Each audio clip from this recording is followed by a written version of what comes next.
High বন্ধুরা, তোমরা বলো তো এটা কি? আশা করি তোমরা এতক্ষণে বুঝেই গেছো, এটা হলো মাছের টক। এরকম মাছের টক দিয়ে ভাত খেতে তোমরা কারা কারা ভালোবাসো আমাকে কিন্তু অবশ্যই কমেন্টে জানাবে। আজকে তোমাদের সাথেই মাছের টক। তোমরা তো জেনেই গিয়েছো আমি আমার গ্রামের বাড়িতে গিয়েছিলাম, আর গ্রাম সাইডে বেশিরভাগ মানুষই কিন্তু চাষি মানুষ, এবং আমার দাদু কাকা এনারাও কিন্তু চাষি মানুষই।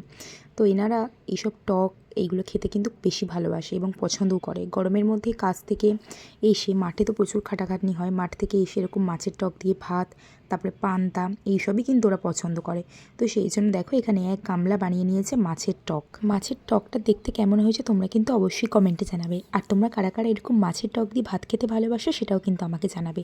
আর আমি মাছের টক খেতে একদমই পছন্দ করি না এবং ভালোবাসি না। তো সেই জন্য আমাদের জন্য কিন্তু এখানে মাছের ঝালও বানানো হয়েছিল। চলো সেটাও তোমাদেরকে আমি দেখিয়ে দিই। আর এখানে এক গামলা মাছের টক, তোমরা তো দেখলে বুঝতেই পারবে। দেখো পুরো জ্যান্ত মাছ, এগুলো পুকুর থেকে ধরা হয়েছে এবং সেই মাছগুলো দিয়ে ঝাল বানিয়েছিল। আর এই দেখো মাছের ঝালটা আর টকটাও তোমাদেরকে দেখিয়ে দিলাম। তো আজকের এই ছোট্ট ভিডিওটা কেমন লাগলো তোমরা কিন্তু অবশ্যই আমাকে কমেন্টে জানাবে। আর ভিডিওটা ভালো লাগলে এটা লাইক করবে, কমেন্ট করবে এবং ভিডিওটিকে বেশি বেশি করে শেয়ার করে আমার পাশে থাকবে বন্ধুরা। তোমাদের সাপোর্ট ছাড়া আমি একদমই এগিয়ে যেতে পারবো না। আর অবশ্যই আমার পেজটিকে কিন্তু ফলো করবে। আর এরকম পুকুরের জ্যান্ত মাছ দেখতে তোমরা কারা কারা ভালোবাসো, আর এরকম জ্যান্ত মাছ খেতেও কারা কারা ভালোবাসো আমাকে অবশ্যই জানাবে। আর এই মাছগুলো কিন্তু গ্রাম সাইডেই পাওয়া যায়, কারণ যেহেতু জ্যান্ত মাছ সেই জন্য গ্রাম সাইডেই বেশি পাওয়া যাবে।